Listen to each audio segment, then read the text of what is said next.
Dans cette formation, nous allons voir comment on peut lire une entrée analogique avec la carte Mbed.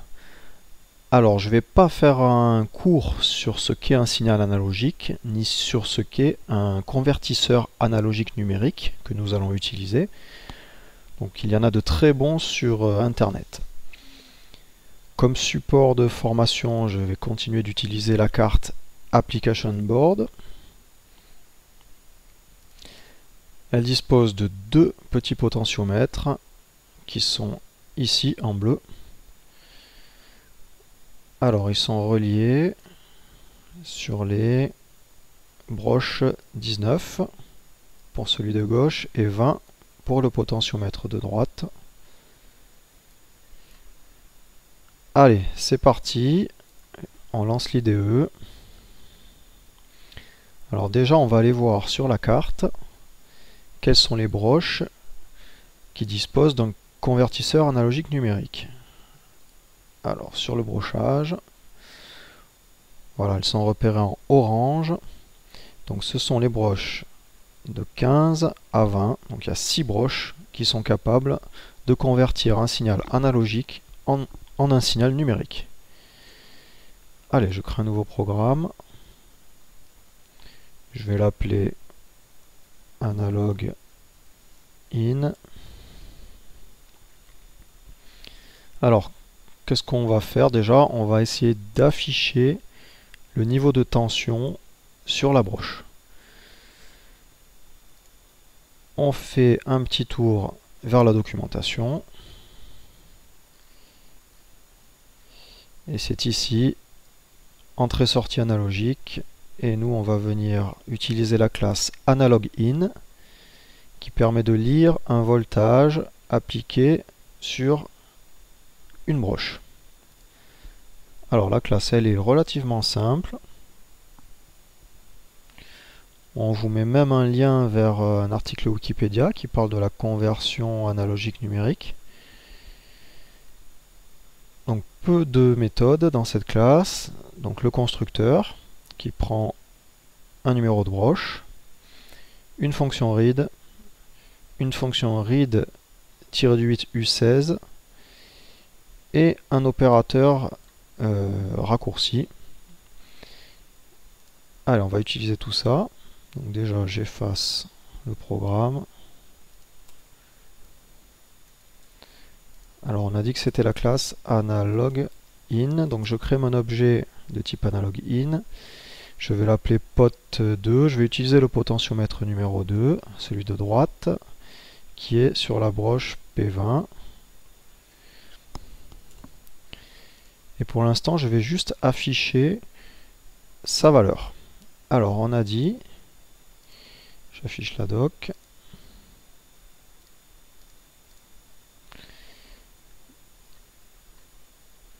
C'est la fonction read qui renvoie donc un float, donc un nombre à virgule, entre 0 et 1. Donc c'est très simple d'utilisation. Alors je vais créer un float que je vais appeler value, que j'initialise à 0, et je vais mettre dans ma boucle value égale pot2.read. Et je vais l'afficher, printf, un petit saut de ligne, un retour à la ligne plutôt. Value égale, alors un float %f,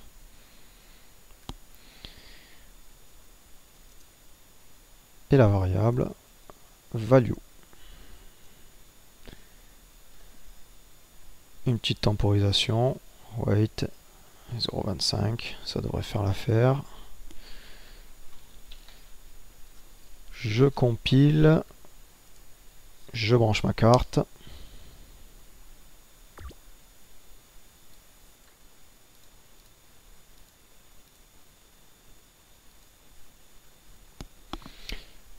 On attend que la LED d'activité clignote, c'est bon, on fait un reset. Voilà, Donc mon programme est lancé. Je vais venir lire les valeurs envoyées. Donc je lance le terminal. J'ouvre la connexion. Donc je tourne mon potentiomètre est à 0. Alors là, il n'est pas exactement à 0. Petit à petit, je le fais tourner. On est à 0,5. Et arrivé à fond, donc là je suis à 1.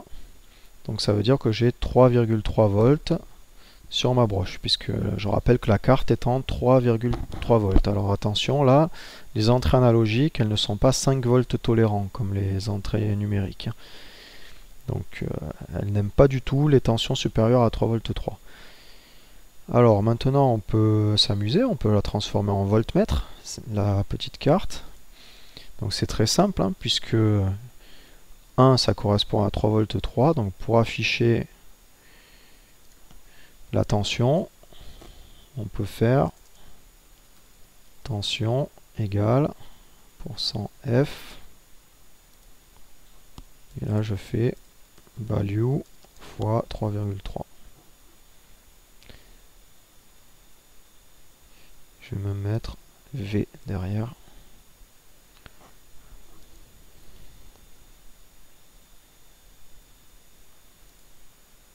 Allez, on remplace le fichier. On va tester le programme. Donc là, j'ai 0,02 volts. J'augmente petit à petit. Et à fond, j'ai bien 3,3 volts. Voilà, donc là, en quelques secondes, j'ai fabriqué un voltmètre. Alors, on peut faire une petite application. Imaginons on va faire un indicateur qui va nous donner trois plages de valeur avec la LED. Alors, je vais utiliser la LED rouge, la LED RGB plutôt de la carte.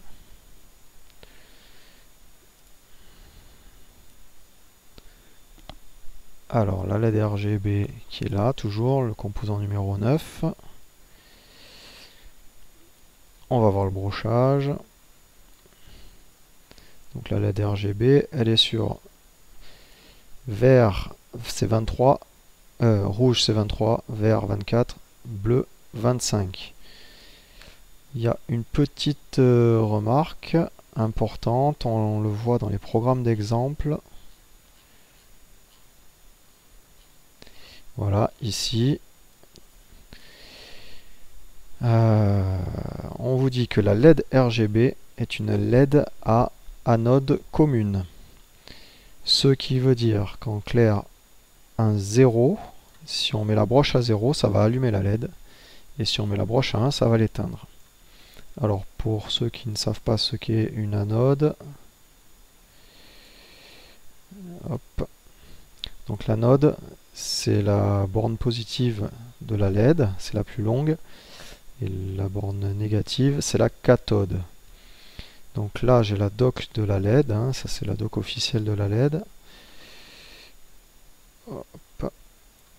Donc le schéma, il est comme ça. On voit que les anodes sont communes, donc les plus sont communs. Donc si je mets la cathode au plus, ça fait plus 3 volts et plus 3 volts, les tensions s'annulent, ça fait 0 volts, la LED est éteinte. Pour allumer une LED, donc il faut bien mettre une des cathodes ou toutes les cathodes à la masse, à 0 volts. Là, ça fait une différence de 3,3 volts. Allez, bon, on va essayer de se faire un petit indicateur comme ça. On va faire quelque chose qui affiche du vert. On va faire 3 plages. Donc 3 plages entre 0 et 1, ça fait 0,33 à peu près. On va mettre if value inférieur à 0,33. On va allumer la LED verte. Alors je vais les déclarer. Donc digital out, LED red. Donc la LED red, on a dit c'est la 23. Digital out LED green, c'est la 24. Voilà. Maintenant je vais fixer les valeurs. Alors LED red égale, alors là je veux éteindre la rouge, donc je la mets à 1. Je veux allumer la verte, je la mets à 0.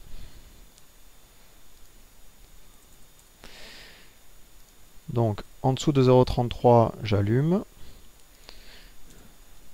Sinon, else if,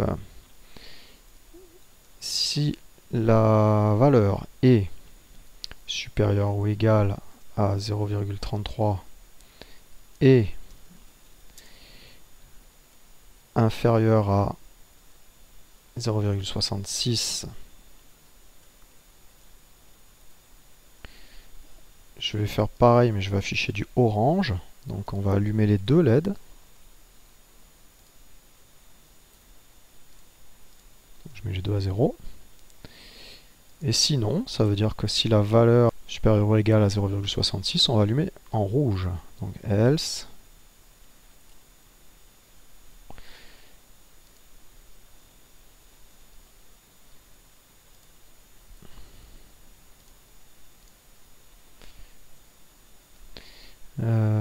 Donc pour allumer ça en rouge, en inverse, on met 0 et 1. Voilà. Allez, un petit coup de baguette magique pour formater tout ça.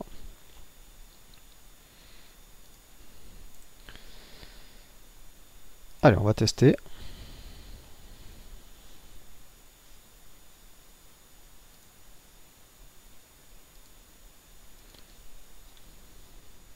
Donc là, j'ai ma tension qui est inférieure à 0,33, donc j'ai bien la LED qui s'allume en vert. Je monte progressivement. Donc là, la valeur est passée à 0,38. Donc je suis en orange. Et là, passé 0,66, je bascule en rouge. Voilà, donc là je viens de faire en quelques minutes un petit indicateur à trois couleurs avec une LED RGB. Voilà, si je monte, je descends. Donc voilà pour la classe login. On aurait pu également utiliser l'opérateur raccourci, donc la redéfinition de l'opérateur float. Donc là, ça donnerait value égale pod 2. Ça simplifie encore le programme. On n'a pas utilisé non plus la méthode read underscore u16. Alors cette méthode, elle lit toujours la broche d'entrée et elle renvoie un unsigned short dans la plage. Alors c'est de l'hexa, donc de 0x à FFFF. Alors ça donne quoi comme plage? Ça donne une valeur maxi de 65 535 en décimale. Bon, on va la tester. On va la tester et en même temps on va un peu mieux présenter la tension là. Moi je trouve qu'il y a un peu trop de chiffres après la virgule. On va en mettre un peu moins. Alors déjà je vais écrire volt, ça sera plus parlant. Et donc pour formater, je mets le nombre total de chiffres que je veux, donc 3, le point et le nombre de chiffres après la virgule. Donc c'est 1. Donc ça va me représenter quelque chose du genre 2,3 volts. Voilà. Si je voulais mettre plus de chiffres, par exemple si je veux 3,32, à ce moment-là je mets 4.2. Donc ça donne 1, 2, 3, 4. Voilà, là je reste sur 3.1, on va essayer. Et on va utiliser cette fameuse méthode read. Donc je vais mettre read-u16 égale. Alors ça renvoie un float. Non, ça renvoie de l'hexa. Alors on va l'afficher en hexa pour commencer. Donc pour afficher de l'hexa, c'est petit x, %petit x, %petit x. Et donc là, je vais mettre, non c'est pot2.readu16. Voilà. J'ai mes trois valeurs. On va tester.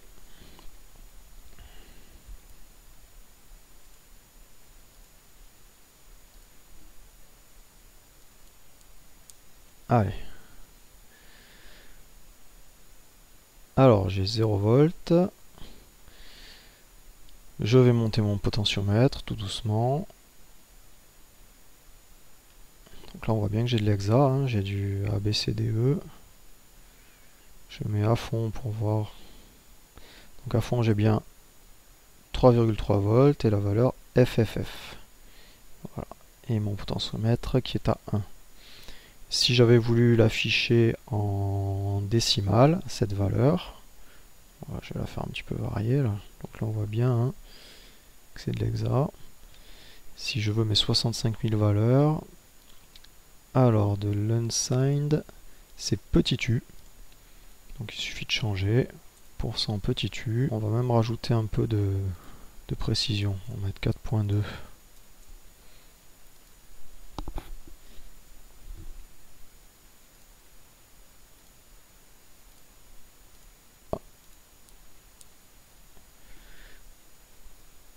Alors, je suis à 0. Je vais à fond directement. Donc à fond, j'ai bien 65 535, une tension de 3,3 volts. Voilà. Et ça descend tout doucement. Hein. Donc voilà pour la classe Analog In. Donc rendez-vous dans les prochaines formations.